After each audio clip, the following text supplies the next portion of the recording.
Gadis ini selalu dipingit oleh kedua orang tuanya karena parasnya yang cukup cantik bak seorang bidadari. Di zamannya, gadis ini diyakini yang tercantik di antara gadis-gadis di Silindung, Tarutung. Berawal saat si Borunatumandi di usianya yang sudah beranjak dewasa, memiliki pekerjaan sehari-hari sebagai seorang petenun ulos. Di sebuah tempat khusus yang disediakan oleh orang tuanya, setiap hari si Borunatumandi lebih sering menyendiri sambil bertenun. Kesendirian itu bukan karena keinginannya untuk menghindar dari gadis-gadis desa seusianya, namun karena memang kedua orang tuanya lah memingit karena terlalu sayang. Salah satu warga desa Huta Barat yakni Lomo Huta Barat, 51, yang mengaku satu garis keturunan dengan keluarga si Borunatumandi belum lama ini berkata, bahwa dulunya kampung halaman si Borunatumandi adalah di Dusun Banjar Nahor, desa Huta Barat, namun dusun itu kemudian pindah sekitar 500 meter dari desa semula dan sekarang diberi nama Dusun Banjar Nauli. Dikatakan Lomo Huta Barat, bahwa dari 3 anak si Raja Nabarat, Huta Barat, antara lain Sosunggulon, Hapol Tahan dan Pohan, si Borunatumandi dikatakan berasal dari keturunan Huta Barat Pohan. Sementara itu keturunan si Borunatumandi lainnya yakni Liter Huta Barat, 76, mengisahkan, bahwa dia juga tidak mengetahui persis cerita yang sebenarnya tentang si Borunatumandi. Menurutnya ada beberapa versi tentang legenda gadis cantik ini. Berikut kisah si Borunatumandi yang diketahui Liter Huta Barat. Suatu hari di siang bolong, si Borunatumandi sibuk bertenun di gubuk khususnya, tiba-tiba seekor ular besar jadi-jadian menghampirinya. Konon ular tersebut dikatakan orang sakti bermarga Simangunsong yang datang dari Pulau Samosir. Saat ular itu berusaha menghampiri si Borunatumandi, ia justru melihat sosok ular tersebut adalah seorang pria yang gagah perkasa dan tampan.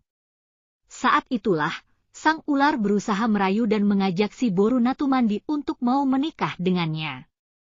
Melihat ketampanan dan gagahnya sang ular jadi-jadian tersebut, si Borunatumandi akhirnya menerima pinangan tersebut. Setelah pinangannya diterima, sang ular kemudian mengajak si Borunatumandi untuk pergi menuju ke arah sungai Aek Situmandi dan melewati tempat pemandian sehari-hari si Borunatumandi di sungai Aek Hariapan. Dari tempat itu, mereka meninggalkan pesan kepada orang tua si Borunatumandi dengan cara menabur sekam padi dari tempat bertenun hingga ke liang si Borunatumandi sekarang.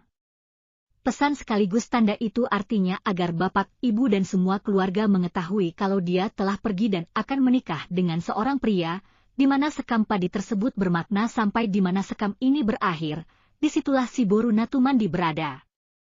Sore harinya, saat kedua orang tuanya pulang dari perladangan, mereka mulai curiga melihat putri sematawayang mereka tidak ada di tempatnya bertenun dan juga tidak ada di rumah. Akhirnya kedua orang tuanya memutuskan untuk memberitahukan warga sekitar untuk melakukan pencarian.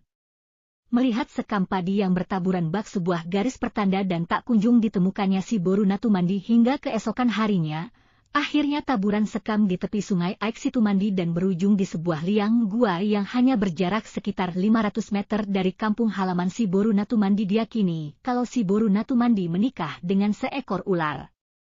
Namun versi cerita lainnya, ternyata si Borunatumandi tidak menikah dengan siluman ular yang bermarga Simangunsong, akan tetapi siluman ular tersebut malah meninggalkan si Borunatumandi begitu saja di sebuah hamparan tak berpenduduk. Setelah ditinggalkan begitu saja, si Borunatumandi terus-menerus menangis karena telah tertipu siluman ular tersebut. Namun ketika itu seorang pengembala datang dan menghampirinya, penggembala tersebut juga terpikat melihat keindahan tubuh dan kecantikannya, lalu si pengembala mengajaknya agar mau menikah dengannya. Konon dalam versi ini, si pengembala tersebut dikatakan bermarga Sinaga. Si pengembala kemudian membawa si Borunatumandi ke Pulau Samosir untuk dinikahi. Berselang beberapa generasi keturunan si Borunatumandi dan si pengembala bermarga Sinaga tersebut di Samosir, keturunannya dikatakan pernah berusaha mencari asal-usul si Borunatumandi untuk mencari tulang pamannya.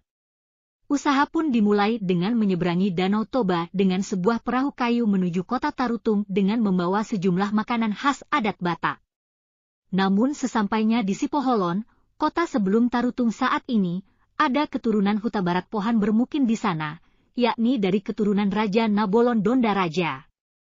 Saat rombongan bertanya tentang si Boru Natumandi, keturunan Raja Nabolon Donda Raja yang tinggal di Sipoholon langsung mengakui kalau merekalah keturunan si Boru Natumandi, dan saat itu makanan yang dibawa keturunan si Boru Natumandi langsung mereka terima hingga akhirnya acara syukuran pun dilakukan. Padahal keturunan si Boru Natumandi sebenarnya adalah anak kedua dari si Huta Barat Pohan yakni si Raja Nagodang yang sampai saat ini masih ada tinggal di Dusun Banjar Nauli. Setelah acara syukuran dilakukan, rombongan keturunan si Boru Natumandi pun berangkat kembali ke Samosir untuk memberitahukan kabar tersebut kepada keluarga. Namun saat menyeberangi Danau Toba perahu yang mereka tumpangi tenggelam hingga semua yang ada dalam perahu meninggal dunia. Versi selanjutnya, si Boru Natumandi dikatakan menikah dengan resmi, hal ini menurut Liter Huta Barat, karena sejak dia masih kecil pernah melihat sebuah guci yang terbuat dari kayu tempat Mas Kimpoe si Boru Natumandi di rumah saudaranya Boru Simatupang.